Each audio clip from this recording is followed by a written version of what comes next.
ये इस पाठ्य घटक को आपके किताब के द्वारा है अर्थात आपके पाठ्य पुस्तक के द्वारा हम समझ लेंगे। और पाठ्य घटक है झूठ का सच। आपके पास बुक होगी तो निकालिए, नहीं है तो आप केवल सुन लीजिए, सुनकर भी आप समझ सकते हैं। एक एक पंक्ति को हम समझ लेंगे। गोनू झा एक लंगोटिया यार था। किसका? किसी एक दोस्त का।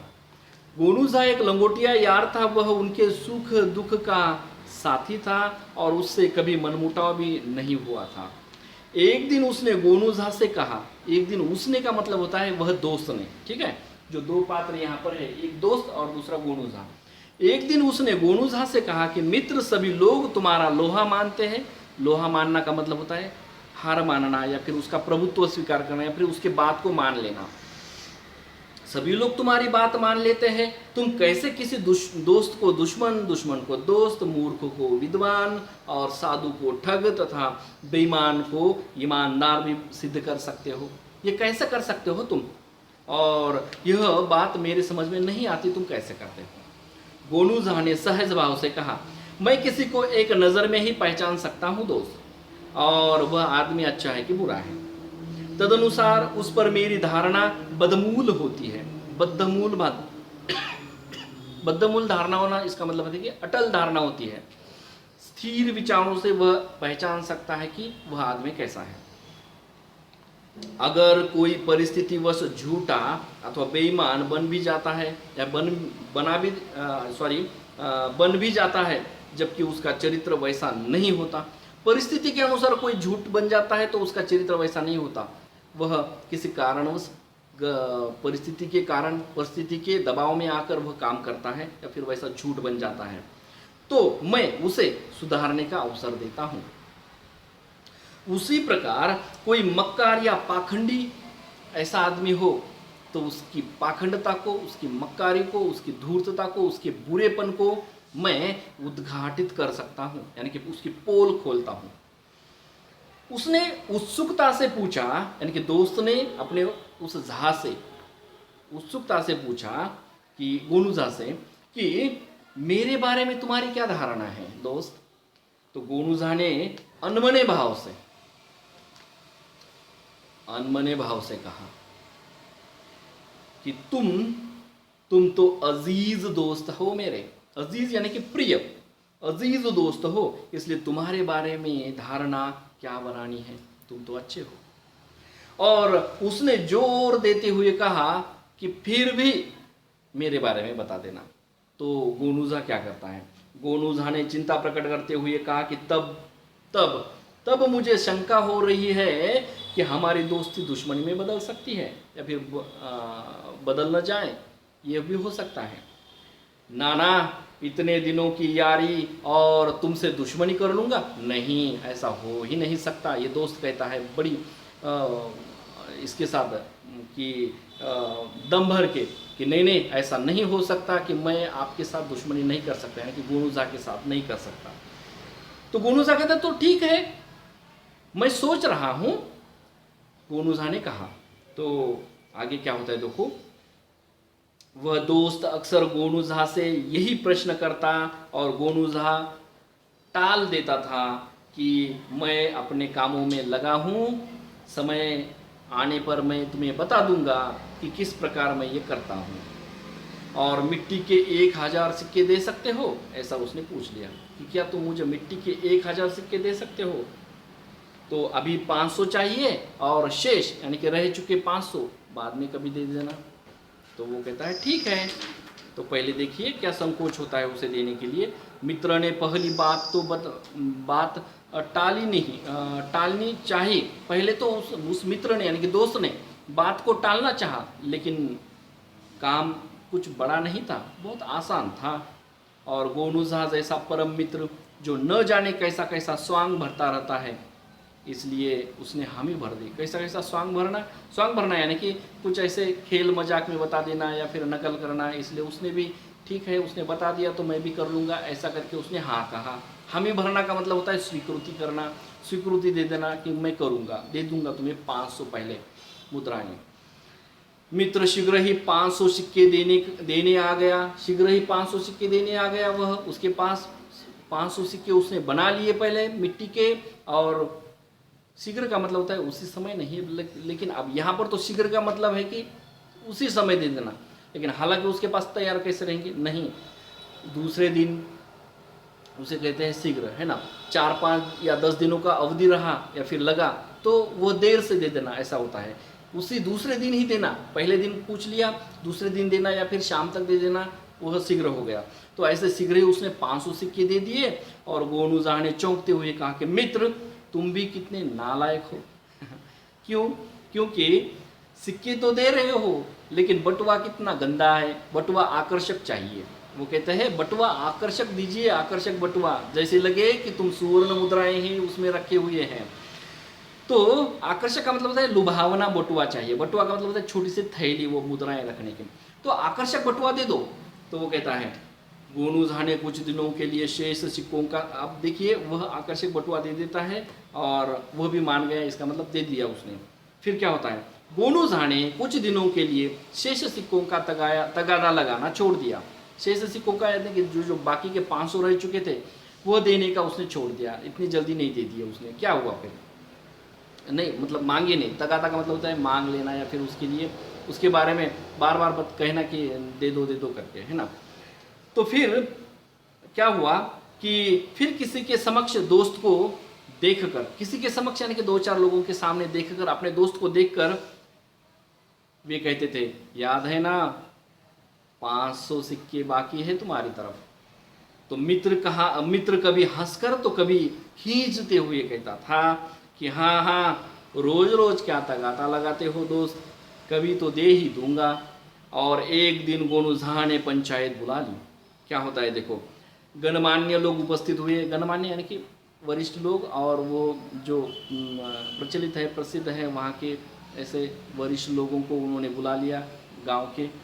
और गोनूजा ने अपनी फरियाद का मतलब होता है अपनी शिकायत, फरियाद की, यह मेरा लंगोटिया यार है, इसने शीघ्र लौटाने की शर्त पर 6 महीने पूर्व 1000 सिक्के मेरे पास से लिए थे, जबकि उसमें से शीघ्र ही 500 उसने लौटा दिए और शेष 500 के लिए वह मुकर रहा है। यानी कि मुकरना मतलब इनकार करना, मुकर रहा है यानी कि इनकार कर रहा है। अभी तक चैन से बैठे हुए मित्र ने अपने ऊपर लगी गंभीर आरोप से चौंक कर कहा, क्या कहता है, मित्र क्या बक रहे हो, यह भी कोई पंचायत में कहने की बात है, तुम्हारा सिर तो नहीं फिर गया है। अब ऐसा क्यों कहा होगा, क्योंकि दिए तो कौन से, मिट्टी के तो सिक्के दिए थे और मिट्टी के सिक्कों के लिए पंचायत बुलाने की आवश्यकता थी नहीं, इसलिए वो थोड़ा सा गुस्से में आया था। और वो कहता है गोनूजा ने झुंझलाना यानी कि थोड़ा सा क्रोध में, नहीं ऐसा झुंझलाते हुए कहा, मैं क्या करूं, और कोई रास्ता ही नहीं बचा था। मैं प्रतिदिन तगादा करते करते अब ऊब चुका हूं, इसलिए मैंने यह पंचायत बुलाई। तगादा करना, बार बार कहना कि अरे 500 मुद्राएं दे दो, 500 मुद्राएं दे दो, ऐसा कह के मैं परेशान हो गया, अब मैं थक चुका हूँ, इसलिए मैंने पंचायत बुलाई। अब जो भी है पंचायत के सामने फैसला होगा। और उपस्थित लोगों की ओर मुखातिब होते हुए उसने कहा, यानी कि गोनूजा ने उपस्थित लोगों के, यानी कि जो पंचायत बुलाई थी वे लोग थे पंचायत के, उनके सामने खड़े होकर कहा। मुखातिब का मतलब होता है आमने सामने उनकी तरफ देख कर ऐसा कहना, है ना। तो मुखातिब होकर क्या कहते हैं गोनूजा, भाई बंधुओं, आप लोग जानते हैं कि इससे जब जब मेरी मुलाकात हुई तब मैं तगादा लगाता रहा। देखिएगा वो कहता है कि जब भी मेरी उससे मुलाकात हुई तो मैं तो उससे 500 मुद्राओं के लिए तगादा लगाता रहा। अब 500 मुद्राओं के लिए तो वो तगादा जो लगाता रहा, ऐसा वो कहता है। देखिए दोस्तों, यहाँ पर कैसा है कि गोनूजा जानबूझकर 4 5 लोगों के सामने रोज या फिर जब भी उसका दोस्त मिलता था उनके सामने वो कहता था कि याद है ना 500 मुद्राएं बाकी है, या फिर याद है ना 500 सिक्के तुम्हारी तरफ बाकी है। तो बाकी के जो लोग उसके आमने सामने या फिर बाजू में कहीं खड़े होते थे तो वो सुनते थे और देख भी लेते थे कि ये एक व्यक्ति दूसरे व्यक्ति से अपने बच्चे वाले 500 या फिर कहीं उधार लिए होंगे तो वो 500 मांग रहा है। तो देखिएगा उस बात को वो कैसे पलटा देता है। देखिए और कहता है, यह सुनकर, कौन सा सुनकर, कि लोगों के सामने, पंचायत के सामने उसने कहा कि मैंने इसे रोज, मैं जब भी मुलाकात होती थी तो मैं उससे 500 रुपये मांगता था, लेकिन वो आपने कभी सुने होंगे तो वो सुने हुए लोग क्या कहते हैं। यह सुनकर कुछ लोग मौन रहे और कुछ ने हाँ में हाँ भर दिया, यानी कि हाँ में हाँ मिलाकर समर्थन देते हुए कहा। किसने समर्थन दिया? जिन लोगों ने उस समय सुना था कि मुझे 500 चाहिए, उस समय के लोग वहाँ पर मौजूद थे और उन लोगों ने कहा कि हाँ 500 रुपये तुम हमेशा मांगते थे, और वो सुन भी लेता था। फिर तो वह दोस्त गोनू झा को, अब क्या हुआ कि ये सुनकर या फिर उन पंचायत वाले लोगों ने भी हाँ कर दिया कि हाँ तुम्हारे 500 रुपये उसकी तरफ बाकी है। ऐसा सुनकर दोस्त को, दूसरा वाला दोस्त था, गोनू झा अलग है और दोस्त अलग है, दोस्त को बुरा लगा और वो गोनू झा को बेईमान, ठग, धूर्त आदि अपशब्दों से विभूषित करता है, यानी कि अलंकृत करता है, आदि शब्दों से उसको अपमानित करता है और विस्मित होते हुए पूछता है कि कब मैंने तुमसे सिक्के लिए थे और कब मैंने तुम्हें वापस दिए। अब ये जो दोस्त है, इस दोस्त का विचार यह था कि ये इन लोगों ने इस गोनू झा ने पंचायत बुलाई, इसका मतलब है कि ये पंचायत वाले जो लोग कह रहे हैं कि 500 रुपये सच में इसकी तरफ बाकी है, तो ये जो दोस्त है उसको लग रहा था कि सचमुच वाले पैसे ही, सचमुच वाले सिक्के ही शायद मेरी तरफ बाकी है, ऐसा ये समझ रहे हैं।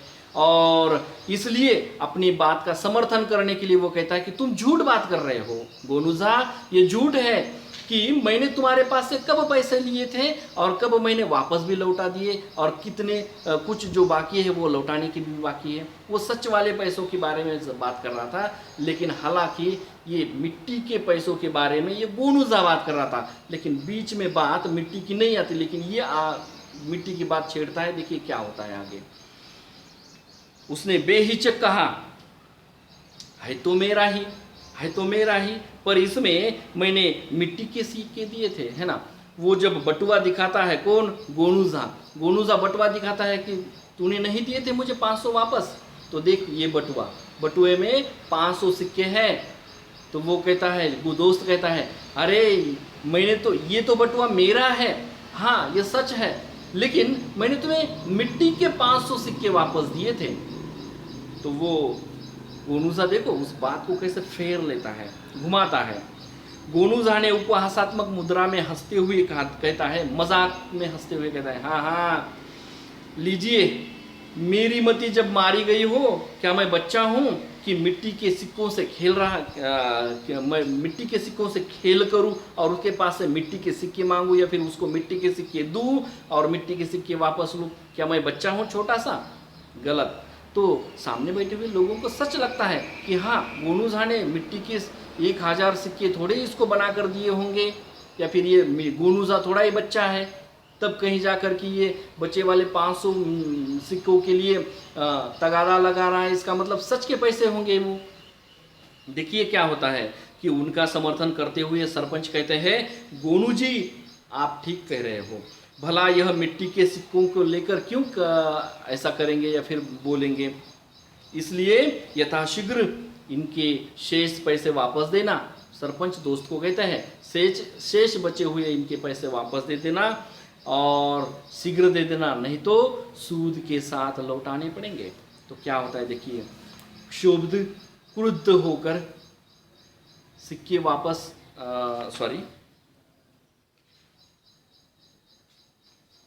क्षुब्ध और क्रुद्ध होने के बावजूद, कौन? अपना दोस्त, गोनू झा का दोस्त क्रुद्ध हुआ, यानी कि उसको बहुत गुस्सा आया, क्षुब्ध हुआ, मतलब दुख होने के कारण वह शांत रहा, क्षुब्ध कहते हैं उसे, और उसके बावजूद भी सिक्के उसे वापस करने पड़े, यानी कि 500 सिक्के मुद्राएं उसे लाए और वो सचमुच की मुद्राएं उसको वापस करने पड़े।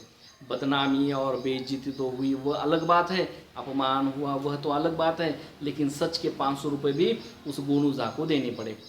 अब उसे बहुत बुरा लगता है। अब क्या होता है, उस दिन से वह गोनूजा का मुंह ही नहीं देख रहा था या फिर देखना चाहता था। इतना ही नहीं, उनका नाम सुनकर भी वह भड़क उठता था। दोस्त के मतलब गोनूजा की जो किराना दुकान थी, उस दुकान में कुछ मान्यवर लोगों को फिर से बुला लिया था, और फिर उसे दोस्त को लगता है कि भाई आज भी क्या माजरा है वहाँ पर। माजरा का मतलब होता है क्या मामला है, कि इस गोनूजा ने और क्या गुल खिलाया मेरे विरुद्ध में कि इन लोगों को फिर से बुला लिया। और वह देखने के लिए उस भीड़ में वह चला जाता है, गोनू का मित्र है ना। तो गोनूजा भी और वो जो दोस्त हैं वो भीड़ में अंदर चले जाते हैं, और गोनूजा ने अपने पुराने लंगोटी यार को देख लिया, और उसे बाहर निकलते समय वह चौंकते हुए कहते हैं कि उसे बुलाओ। तो पहले उसे बुलाए तो भी वह नहीं आया, और फिर बाद में क्या हुआ, कुछ बड़े लोगों को कहकर उन्होंने उनसे बुलवा लिया, और ये बुलाने के बाद में वो उन्हें चलकर आना पड़ा इस दोस्त को फिर से वापस उस भीड़ में। और अंदर वो किराना दुकान जो जहाँ पर गोनूजा बैठा था वहाँ पर वो बैठ गया, और पंचों के सामने बोलता है गोनूजा। पंच के बुलावे पर अंततः वह आया। गोनूजा ने मिट्टी और असली सिक्के, दोनों भी सिक्के के बटुए, जो मिट्टी का बटुआ जो इसके पहले दिया था 500 सिक्के बनाकर वो भी बटुआ, और जो असली सिक्के 500 दिए थे इन पंचायत के सामने वह भी बटुआ, दोनों भी बटुए, वो दोनों भी बटुए निकाल कर बीच में रखे, और कहता है गोनूजा कहते हैं कि पंच परमेश्वर, मेरे इस अजीज दोस्त, मेरे इस प्रिय दोस्त को यह जानने की दिल ख्वाहिश थी, दिली ख्वाहिश यानी कि दिल ही दिल में उसको इच्छा थी, ख्वाहिश का मतलब है इच्छा, दिली ख्वाहिश थी कि मैं सच को झूठ और झूठ को सच में कैसे परिवर्तित करता हूँ, यह समझ लेने की उसे ख्वाहिश थी। और मैंने इसे आगाह भी किया था कि देखना दोस्त, मैं तुम्हें यह समझाऊंगा, लेकिन अपनी दोस्ती दुश्मनी में भी बदल सकती है, इसको कहते हैं आगाह करना, है ना। तो आगाह भी किया था, लेकिन इसने जिद पकड़ ली थी कि असत्य का सहारा लेकर दोस्ती को दुश्मनी में बदलना पड़ा, और वो सच कहते हैं कि दोस्ती को मुझे दुश्मनी में बदलना पड़ा, और वो हो ही गया, सच में हो गया। ये सिक्के मैं चुपचाप भी मेरे दोस्त को वापस कर सकता था। कौन से सिक्के? मिट्टी वाले सिक्के, और सच के जो दिए थे वो भी सिक्के। लेकिन देखिएगा, इन पंचायत के सामने ही वापस क्यों किए, या फिर क्यों कर रहा है, इसके पीछे क्यों नहीं दिए थे उसने, या फिर किसी को न बताकर या सबके पीठ पीछे वो वापस भी कर सकता था। लेकिन जब भी किए होते ये सच के सिक्के, उसको वापस भी किए होते, तो इस दोस्त ने सिक्के तो लेता था, लेकिन उसके जेहन में, उसके दिल में, उसके विचार में एक बात हमेशा के लिए पक्की रही होती कि यह जो मेरा गोनूजा दोस्त है ये बहुत झूठा है। लेकिन इस झूठे, इस कलंकित जो शब्द को वह अपनाना नहीं चाहता था, इसलिए अपने दोस्त को उसी पंचायत के सामने खड़ा किया, जिस पंचायत के सामने वह एक दिन अपमानित हुआ था, जलील हुआ था। और वह पंचायत को कहता है कि ये दोनों भी बटुए उसके ही है जो मेरा यह दोस्त है।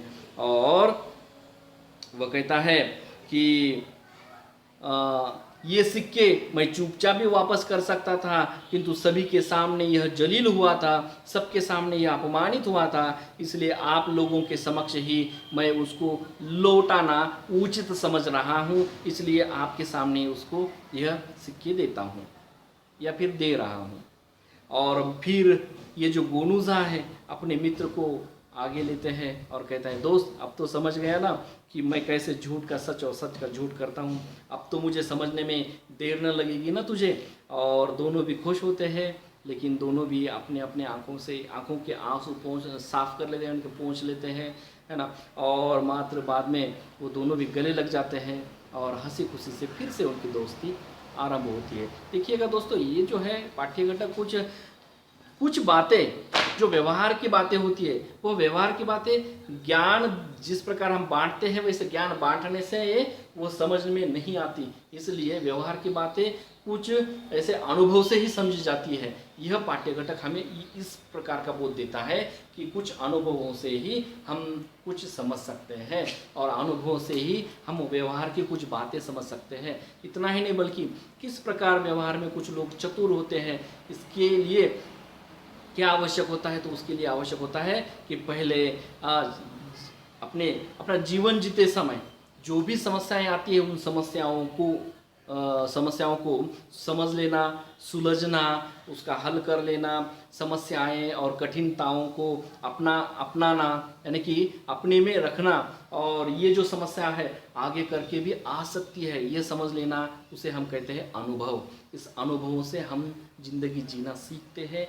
तो ये पाठ्य घटक भी हमें कुछ सीख देना चाहता है, और वह सीख है कि अनुभव हमारा सबसे महत्वपूर्ण दोस्त होता है, सबसे बड़ा दोस्त होता है। इतना ही नहीं बल्कि अनुभव हमारा ज्ञान होता है, वह अनुभव हमारा शिक्षक होता है, अनुभव हमारा अध्यापक होता है। वह अनुभव ही हमें जीवन में जीने की सीख देता है और शिक्षा भी देता है। तो दोस्तों, इस पाठ्य घटक को आप फिर से पढ़िए, उस पर सोच विचार कीजिए, और समझने के बाद उसके पीछे जो भी क्वेश्चन है तो उसके आंसर को सॉल्व कर लीजिए, और आपके उस वही पर, उसे हम नोटबुक कहते हैं, उस पर लिख कर रखिए। धन्यवाद, थैंक यू, शुक्रिया, बाय बाय।